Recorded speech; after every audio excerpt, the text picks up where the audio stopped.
ಸನ್ಮಾನ್ಯ ಅಧ್ಯಕ್ಷರೇ, ಚುಕ್ಕೆ ಗುರುತಿನ ಪ್ರಶ್ನೆ 1400 ಮಾನ್ಯ ಗ್ರಾಮೀಣಾಭಿವೃದ್ಧಿ panchayat Raj ಸಚಿವರಲ್ಲಿ ಕೇಳಬಯಸುತ್ತೇನೆ.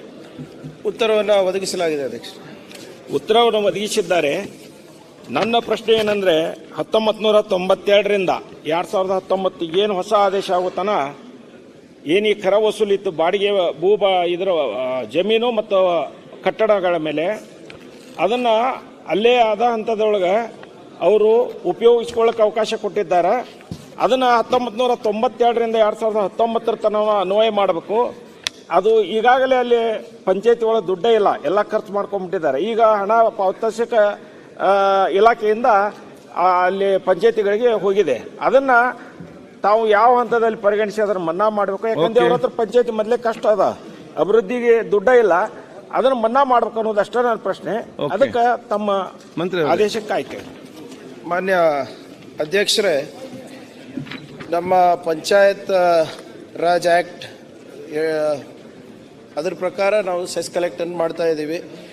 Health cess, education cess, library cess, beggary ಸೆಸ್ಸನ್ನು ನಾವು ಮಾಡ್ತಾ ಇದ್ದೀವಿ ಅಧ್ಯಕ್ಷರೇ.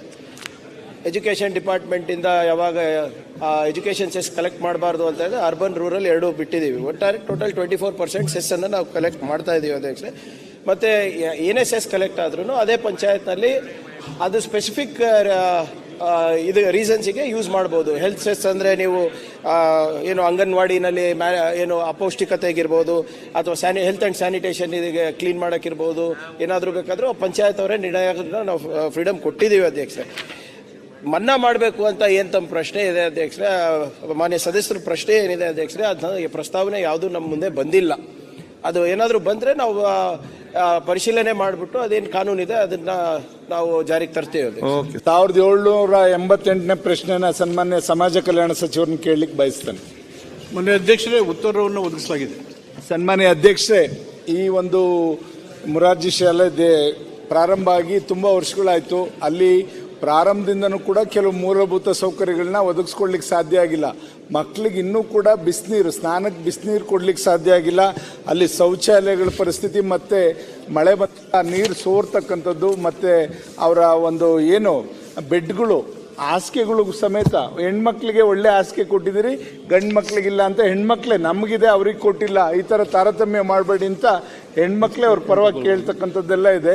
ಹಾಗಾಗಿ ಅಲ್ಲಿ ಪ್ರತಿ ವರ್ಷನೂ ಕೂಡ 100% ರಿಸಲ್ಟ್ ಬರ್ತಾ ಇದೆ, 100ಕ್ಕೆ 100ರಷ್ಟು. ಮತ್ತು ಈ ಸತಿ 612 ಮಾರ್ಕ್ಸ್ನು ಕೂಡ ಪಡೆದಂಥ ಮಗು ಕೂಡ ಅಲ್ಲಿದೆ ಎಲ್ಲ.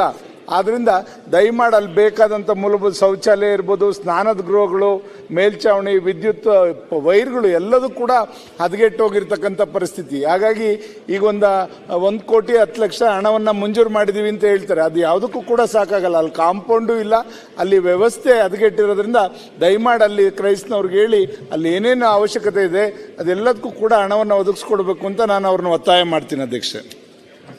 ಸನ್ಮಾನ್ಯ ಅಧ್ಯಕ್ಷರೇ, ಈಗಾಗಲೇ ಮೂಲಭೂತ ಸೌಕರ್ಯಕ್ಕೆ ಅಭಿವೃದ್ಧಿ ಮಾಡೋಕ್ಕೆ 1,10,00,000 ರೂಪಾಯಿನ KRDL ಕೊಟ್ಟಿದ್ದೀವಿ, ಎಸ್ಟಿಮೇಟ್ ಮಾಡಿದ್ದಾರೆ. ಅದು BC ಇಂದ ಅಪ್ರೂವ್ ಆಗಬೇಕು. ಆದಷ್ಟು ಬೇಗ ಅಪ್ರೂವ್ ಮಾಡಿ ಕೆಲಸ ಶುರು ಮಾಡಿಸ್ತೀವಿ. ಅದು ಸರಿ ಅಧ್ಯಕ್ಷ. ಈಗ ರಾಜ್ಯದಲ್ಲಿ 821 ಮೊರಾರ್ಜಿ ಶಾಲೆಗಳಿದ್ದಾವೆ. ಅದರಲ್ಲಿ ಇನ್ನೂ ಕೂಡ ಸುಮಾರು 180ಕ್ಕೆ ಇನ್ನೂ ಕೂಡ ಬಿಲ್ಡಿಂಗ್ ಆಗಿಲ್ಲ. ದಯಮಾಡಿ ಎಜುಕೇಷನ್ ಬಗ್ಗೆ ನಾವೆಲ್ಲರೂ ಕೂಡ ಚರ್ಚೆ ಮಾಡ್ತೇವೆ. ಈಗ ನಾವು ಇಷ್ಟೊತ್ತು ಕೂಡ ಮಕ್ಕಳ ವಿದ್ಯಾಭ್ಯಾಸಕ್ಕೆ ಹೆಚ್ಚಿನ ಗಮನ ಹರಿಸಬೇಕು ಅಂತ. ಹಾಗಾಗಿ ಎಲ್ಲ ಶಾಲೆನೂ ಕೂಡ ದುಸ್ಥಿತಿ ಮಾಡಬೇಕು ಅನ್ನೋದು ಒಂದು. ಸಮಾಜ ಕಲ್ಯಾಣ ಸಚಿವರಿಗೆ ಇನ್ನೊಂದು ವಿಷಯ, ಪ್ರಬುದ್ಧ ಅಂತಕ್ಕಂಥ ಒಂದು ಯೋಜನೆ ಇತ್ತು ತಮ್ಮಲ್ಲಿ.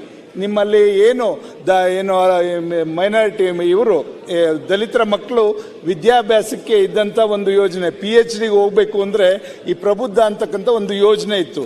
ಅದನ್ನು ಈಗಾಗಲೇ ತೆಗೆದಾಕ್ಬಿಟ್ಟಿದ್ದಾರೆ. ಅಕ್ಟೋಬರಿಂದ ತಮ್ಮ ಇಲಾಖೆಯಲ್ಲಿ ತೆಗೆದಾಕಿದ್ದಾರೆ ಅಧ್ಯಕ್ಷೆ. ಒಂದು ಮಗು ನೇಹ ಅಂತ ಒಂದು ಮಗು, ಅದು ಈಗಾಗಲೇ ಇಂಗ್ಲೆಂಡಲ್ಲಿ ಅದಕ್ಕೆ ಸೀಟ್ ಸಿಕ್ಕಿದೆ PhD ಮಾಡಲಿಕ್ಕೆ. ಆ ಮಗು ಅದಕ್ಕೆ ಸೇರ್ಕೊಳ್ಳೋಕ್ಕಾಗ್ತಿಲ್ಲ ಈ ಯೋಜನೆ ತೆಗೆದಿರೋದ್ರಿಂದ. ಅವ್ರ ತಂದೆ ಕಿಡ್ನಿ ಮಾರಿ ನಾನು ಅದಕ್ಕೆ ಸೇರಿಸ್ಬೇಕಂತಕ್ಕಂಥದ್ದನ್ನ ಇಲ್ಲಿ ಕೂತ್ಕೊಂಡು ಪ್ರೊಟೆಸ್ಟನ್ನು ವಿಧಾನಸೌಧದ ಮುಂದೆ ಮಾಡ್ತಾ ಇದ್ದಾರೆ. ಆದ್ರಿಂದ ಇಂಥ ದಲಿತರ ಮಗುಗೆ ಅನುಕೂಲ ಆಗಬೇಕು. ಆ ಯೋಜನೆನ ಅನುಷ್ಠಾನಕ್ಕೆ ತನ್ನಿ. ಎಷ್ಟೇ ಹಣ ಖರ್ಚಾದ್ರೂ ಪರವಾಗಿಲ್ಲ, ಆ ಮಕ್ಕಳಿಗೆ ಇಂಥ ವಿದ್ಯಾಭ್ಯಾಸ ಮಾಡ್ತಕ್ಕಂಥದ್ದು. ಯಾಕೆ ಉದಾಹರಣೆ ಕೊಡ್ತಾ ಇದ್ದೀನಿ ನಿಮಗೆ, ಒಂದು ಏನು ಶಾಹು ಮಹಾರಾಜ್ ಅಂತ ಒಬ್ಬರು ಮಹಾರಾಜರಿದ್ರು.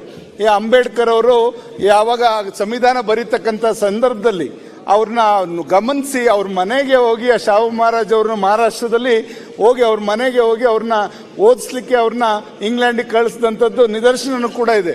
ಹಾಗಾಗಿ ಅವತ್ತು ಶಾಹು ಮಹಾರಾಜ್ ಅಂತ ಒಬ್ಬ ಕುರುಬ ಸಮಾಜದ ಮಹಾರಾಜ ಇವತ್ತು ಅಂಬೇಡ್ಕರ್ ಅವ್ರನ್ನ ಅವರ PhD ಮಾಡಲಿಕ್ಕೆ ಅವತ್ತು ಕಳಿಸಿದ್ರಿಂದ ಅವತ್ತು ಅವರು ಹೆಚ್ಚಿನ ಒಂದು ಇದನ್ನು ಮಾಡ್ಲಿಕ್ಕೆ ಸಾಧ್ಯ ಆಯಿತು. ಆದ್ದರಿಂದ ಇವತ್ತಿನ ಮಕ್ಕಳು ಕೂಡ ಅಂಬೇಡ್ಕರ್ ಅಂತ ಆಗಲಿ ಅನ್ನೋ ದೃಷ್ಟಿಯಿಂದ ನಾವು ಈ ಯೋಜನೆನ ಮತ್ತೊಮ್ಮೆ ಅನುಷ್ಠಾನಕ್ಕೆ ತರಲಿ, ಅಂಥ ಮಕ್ಕಳಿಗೆ PhD ಮಾಡೋ ಮಕ್ಕಳಿಗೆ ಅನುಕೂಲ ಆಗಲಿ ಅಂತ ಸಮಾಜ ಕಲ್ಯಾಣ ಸಚಿವರನ್ನ ನಾನು ಒತ್ತಾಯವನ್ನು ಮಾಡಿ. ಮೊನ್ನೆ ಅಧ್ಯಕ್ಷರೇ, ಸುರೇಶ್ ಬಾಬು ಅವರು ಕೇಳಿರೋ ಪ್ರಶ್ನೆ ಹಾಸ್ಟೆಲು ರಿಪೇರಿ, ಅದ್ರ ಜೊತೆಗೆ ಕ್ರೈಸ್ತ ಎಲ್ಲ ಶಾಲೆಗಳ ಬಗ್ಗೆ ಮಾತಾಡಿದ್ದಾರೆ, ಪ್ರಬುದ್ಧ ಯೋಜನೆ ನೇಯ ಬಗ್ಗೆ ಮಾತಾಡಿದ್ದಾರೆ. ಬೆಳಿಗ್ಗೆ ರಾಜ್ಯದ ದಲಿತ ಸಂಘಟನೆ ಮುಖಂಡರೆಲ್ಲ ಬಂದು 2-3 ಗಂಟೆ ನಮ್ಮ ಸರ್ಕಾರದ ಯೋಜನೆಗಳು, ಅದರ ಅನುಷ್ಠಾನ, ಅದರ ಫಲಶ್ರುತಿ ಸುದೀರ್ಘವಾಗಿ ಚರ್ಚೆ ಮಾಡಿದ್ದಾರೆ. ಅದರಲ್ಲಿ ನೇಯ ಕೇಸು ಕೂಡ ಒಂದು.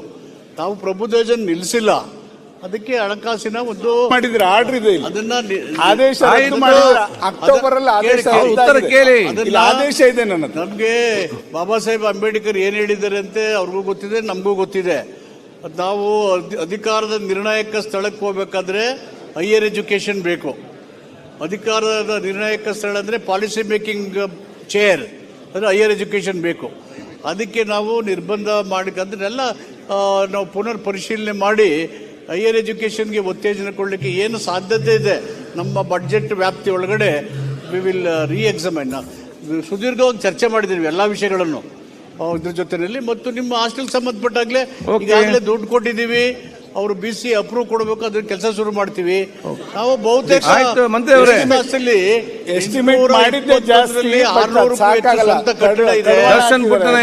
ಬಡಗಲ್ ನಡೀತವೆ. 37 ಕಟ್ಟಡಕ್ಕೆ ಟೆಂಡರ್ ಹಾಕಿದ್ದೀವಿ. ಉಳಿದಂತೆ ಎಲ್ಲೆಲ್ಲಿ ಜಾಗ ಇದೆ ಅದು ಕಟ್ಟಿ ನಾವು ಪ್ರಯತ್ನ ಮಾಡ್ತೀವಿ.